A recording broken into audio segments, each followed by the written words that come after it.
Another weekend of us saying we're done looking at showings, we're done looking at open houses. Noah's behind me because I'm literally running because we're going to an open house. Before we show you this one that could be our dream home, we gotta back up. So initially we found this 1-bedroom apartment. It was a 3-minute walk to the park. I talked about it all over socials. We were so in love with it, and the broker told us if we put in an offer as is and didn't negotiate, that they would accept the offer, and not only that, they would take it off the market and stop showing it. So we did just that, and then as soon as that happened, everything changed. The entire tone seemed to change, and they kind of sent us on a loophole and started asking us for all these random things in order to continue to commit to us, and including sending like a letter and all these different things from the bank and things that we had already sent them over and over and over. And as you'll see in the next clip after this, I'm just showing you the unit at this moment because we were in love with it, had so much storage, the backyard, it was perfectly in our budget and in a really safe, great neighborhood, which was just perfect for our first home. But in the end, we found out they never really had any plans on selling it to us, which is very sad. Turns out they did indeed continue to show it, and they had another open house actually just 2 days after we gave our offer. The whole time they were telling us they were about to accept it, and they just used our offer to help them get even more money from an investor instead, who knows what they're gonna do with the property. And we were kind of just pawns, which is very sad. This is the moment. I'm writing a letter to the seller of the house that we want. The person seems very nervous to sell it to us. I mean, they're selling the house, but they seem nervous to sell it to us. So this is the moment that we're gonna look back on, and I'm writing them a letter kind of begging them. Let's hope this works. If not, the next time I see myself, I'll be crying. Dear seller, I wanted to introduce myself quickly. I'm Lindsay, and my husband and I are in our early 30s, eager to buy our first home. We've explored many properties, often finding them falling short of their listing. After our last viewing, we even told our realtor we needed a break. Nothing seemed right. However, 2 days later, I stumbled upon your listing shortly after it was posted, and I knew instantly that this was the one. I was still too nervous to get my hopes up. I made sure to be one of the first to view, and as soon as I walked in, I immediately knew it was perfect. The renovations are stunning, the location is ideal, and I would be immensely proud and grateful to call it our home. I understand any reservations you may have. I would likely have them too if I were selling such an amazing place. You truly created our dream home that feels like it was made for us. I assure you, we give you our word that we are more than ready for this, and you have nothing to worry about. If there's anything else we can do to reassure you, please let us know. We're not too proud to beg. The little kicker at the end of "we're not too proud to beg," I think that's gonna, like, even the hardest of souls just crack a little, a little riff. I literally have a hair mask in, and I'm about to take a shower, but we just got the for sure no. It just feels really cruel the way they went about this. Like, it really sucks because we had obviously no control over it, and it just feels like it was a cruel way they went about it. And honestly, I'm trying to remind myself that maybe it's for the best, because getting a home and starting off on such like an icky foot probably wouldn't have felt very good anyways. It just sucks, like, to come back and say that you're gonna accept our offer and like all these different things. Like, I don't know. Anyways, I hope they're happy that they just renovated that beautiful brownstone next to the park, and now an investor just bought it who's gonna turn it into an Airbnb. Like, I don't know. It just sucks, but it's fine. As you can see, we've been through a little bit of a whirlwind. We thought we were done. We were gonna take the summer off. I don't know how to take a break. Every other day, I'm checking Zillow, I'm checking StreetEasy. I found 3 on the market that we really like. We're gonna go see 2 today. Hopefully the third one. Our realtor hasn't heard back on whether or not we can get in, because it literally was just listed like last night, and I saw it like 5 minutes later because I'm insane. But that's where we're going. The worst part about New York in the summer, subways. It's like 1,000,000 degrees. Walking to the first open house. We're over in Brooklyn. Very pretty streets. Very pretty Noah. Building exterior. Wow. I know, this is really nice. It's a big apartment. It's 7 great courtyard that has barbecue grills, and it's basically like having your own private park. And then there's a complex next door that you have access to, so it's 2 private parks. Oh, a lot of charm.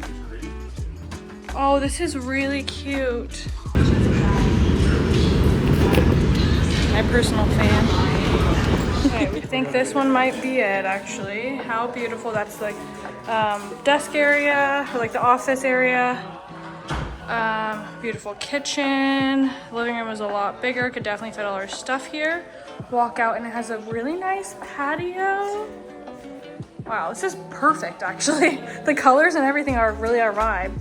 Really big bedroom. It's still there's still the balcony and storage. Let me show the bathroom so we don't forget. Bathroom. Wow.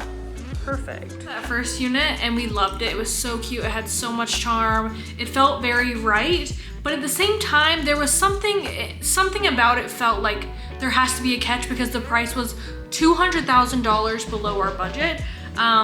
Like it was a really good price. And now that we're not moving into that one, I'll tell you why also, but because I know we're not gonna be moving into that one, I'll share a little bit more about it. It was in a it was in a historical building from the 1800s. The outside of it was absolutely stunning. Comes with this like beautiful courtyard that's like open for use, and you have what are those? A fire escape that you're allowed to go out on, and they said we could put little plants. As long as you don't block the actual fire escape, you can sit out there. All this stuff. It was actually in Cobble Hill. If you know anything about Cobble Hill in Brooklyn, it is like one of the most sought after neighborhoods in I feel like all of New York, and it would be, you know, amazing to live there. But to have something $200,000 below our budget and be in the perfect neighborhood and in such a beautiful building, we felt like there had to be some sort of catch. We were so confused. And as we were leaving, we just finally asked the broker for the person who's selling it, like, this just feels like, what's the catch? What's missing? And it felt like she wasn't gonna tell us that until we asked that question, which is really sad. I hope she tells whoever else comes to view it because it's very important to know.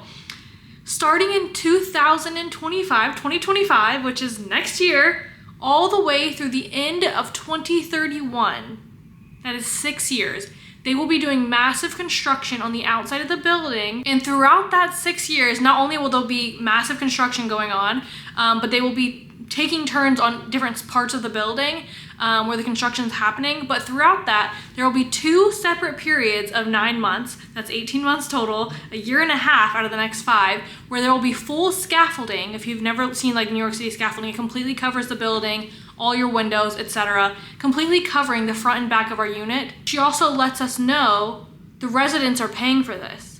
It would be $600 a month on top of our mortgage every single month from 2025 till the end of 2031.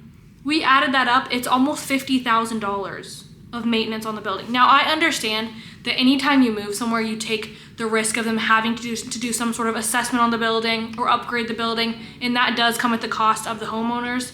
I know Noah's parents, they had to come and update their steps on the outside of the building. They all had to pay like 5 to 10 grand, and it was a lot of money, but not the way I'd want to start moving somewhere. Everyone on Instagram was like, pick that one, it's so cute, it's so much charm. And I'm like, it really did have a lot of charm. However, the kitchen was also very ugly.